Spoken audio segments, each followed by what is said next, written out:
안녕하세요. 글로벌 리포트 장량입니다. 오늘은 DC 재즈 페스티벌 개막 공연이 한창인 워싱턴 DC 하워드 극장에 나왔습니다.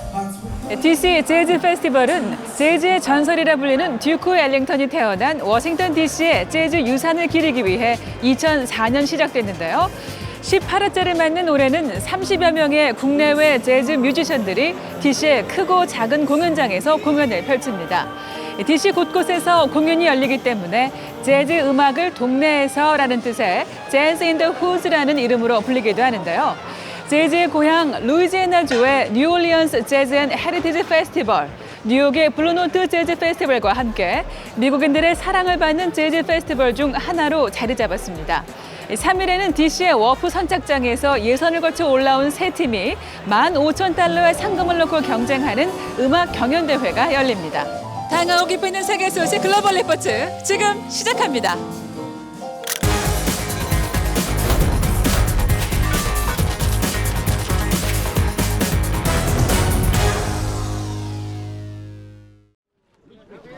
구소련의 마지막 지도자 미하일 고르바초프 전 대통령이 향년 91세를 일기로 타계했습니다.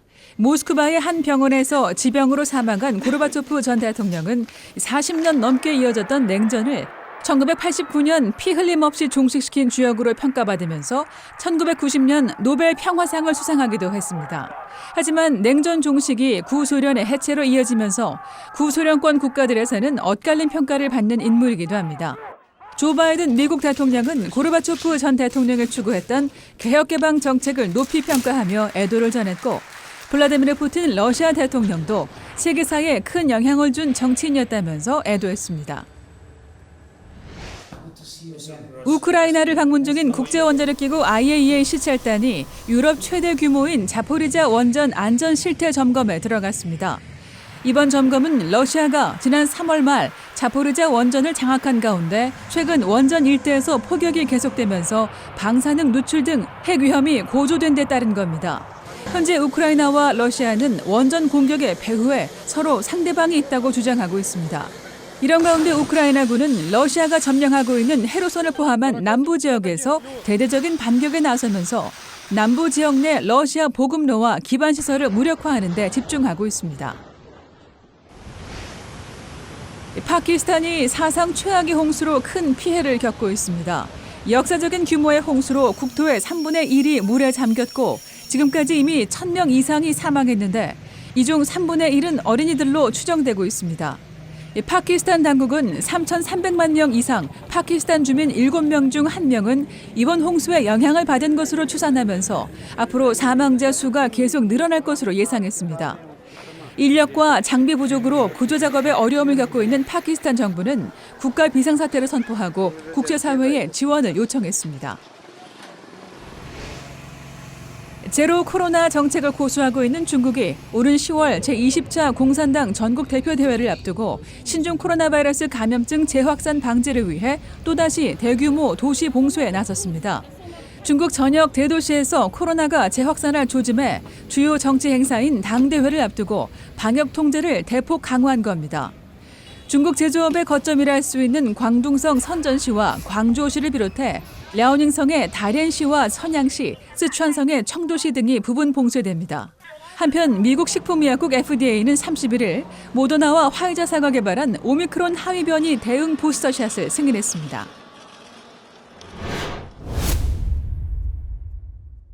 낸시 펠로시 미국 하원의장의 타이완 방문 이후 처음으로 미국 군함이 타이완 해협을 통과했습니다. 중국은 하나의 중국 원칙을 지키라며 반발했지만 미국은 미군의 통상적인 활동으로 문제가 없다는 입장입니다. 클릭 글로벌 이슈, 오늘은 타이완을 둘러싸고 미중 간 신경전이 벌어지는 이유와 그 양상 살펴보겠습니다.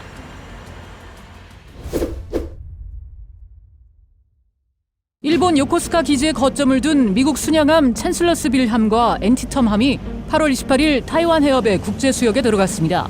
미국 해군 실험대는 성명을 통해 이 두 척의 전투함이 통상적인 활동을 진행한 것이라고 설명했지만 중국 정부는 즉각 항의하고 나섰습니다. 中方再次敦促美方停止虚化、掏空、歪曲一个中国原则，切实遵守一个中国原则和中美3个联合公报规定，不要做台海和平稳定的麻烦制造者。 하나의 중국 원칙이란 중국과 타이완을 모두 하나로 보는 것으로 중국, 즉 중화인민공화국만을 유일한 합법적인 정부로 인정하는 것을 말합니다. 이 원칙에 따라 중국은 타이완을 이탈한 하나의 성으로 간주하고 언젠가는 다시 하나로 흡수 통일할 것이란 입장입니다. 그렇기 때문에 중국과 타이완 사이에 있는 타이완 해협도 자국 영해로 보고 있는 겁니다. 반면 미국은 이와는 다른 하나의 중국 정책을 내세우고 있습니다. What the U.S. has said is, we understand where you are coming from. The American position is that while we acknowledge Beijing as the capital of China, we expect a peaceful resolution of the Taiwan Straits issue. A few months ago, the PRC put forward the claim that the Taiwan Strait is not international waters. Because of that PRC position, I think that there is an added reason for the United States to continue to do these transits to show that it does not accept that. 미국 군함이 타이완 해협을 통과하는 일은 과거에도 종종 있었습니다. 하지만 8월 초 낸시 펠로시 미국 하원 의장의 타이완 방문에 반발해 중국이 타이완 주변에서 반복적으로 전투기와 함선을 배치시키는 등 무력 시위를 이어가고 있는 와중이라 어느 때보다 관심이 집중됐습니다. 我再一次强调，台湾捍卫主权及守护民主自由的决心，绝不会因为压力和恫吓而退缩。政府也会做好充分的准备。 타이완군은 중국에서 계속해서 날아오는 무인 드론기에 대해 첫 실탄 경고 사격을 가하기도 했습니다. 이에 미국 백악관은 타이완 해협에서 뉴노멀, 즉 비정상을 새로 정상으로 만들려는 중국의 시도를 용납하지 않을 것이라고 경고하고 있습니다. 이런 가운데 중국을 견제하기 위한 경제 안보 체제 구축을 모색하고 있는 미국은 타이완과 반도체 공급망 협력 강화 움직임에 박차를 가하고 있습니다. So the argument Biden is making is that to protect ourselves from China using its technological advantages for political ends, we have to develop alternative supply for items like semiconductor chips and so forth. 최근 미국의 정치계 인사들이 잇따라 타이완을 방문해 반도체를 중심으로 한 경제 협력 방안을 논의했습니다. Because we share so many common values and interests and goals, there are more opportunities ahead of us. 앞서 지난 6월 세계 4위의 반도체 설계 전문 업체인 타이완 미디어텍은 미국 퍼듀대와 협력해 인디애나주의 반도체 디자인 센터를 건설하기로 합의한 바 있습니다. 현재 세계 반도체 위탁 1위 기업인 타이완의 TSMC는 애리조나주 피닉스에 120억 달러 규모의 반도체 생산 공장을 짓고 있습니다. 중국이 계속해서 타이완에 대해 군사적으로 또 경제적으로 압박할 것으로 전망되는 가운데 미국과 중국의 갈등 양상이 어떻게 전개될지 세계의 이목이 쏠리고 있습니다.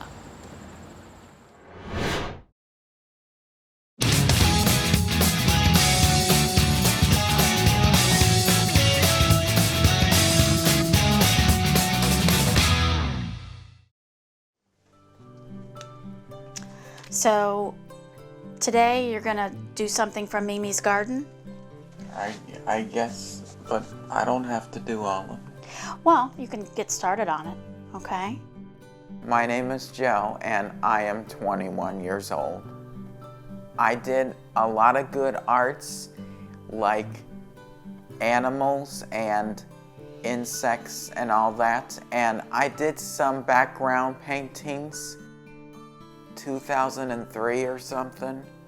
I think that's when I started. I was in preschool then. I was really, really little.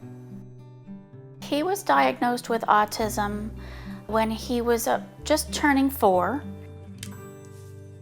As he got a little bit older, and he was diagnosed with epilepsy in middle school, he started to use drawing not only for fun, but I think it was also a way to cope, a way to process maybe some feelings he was having.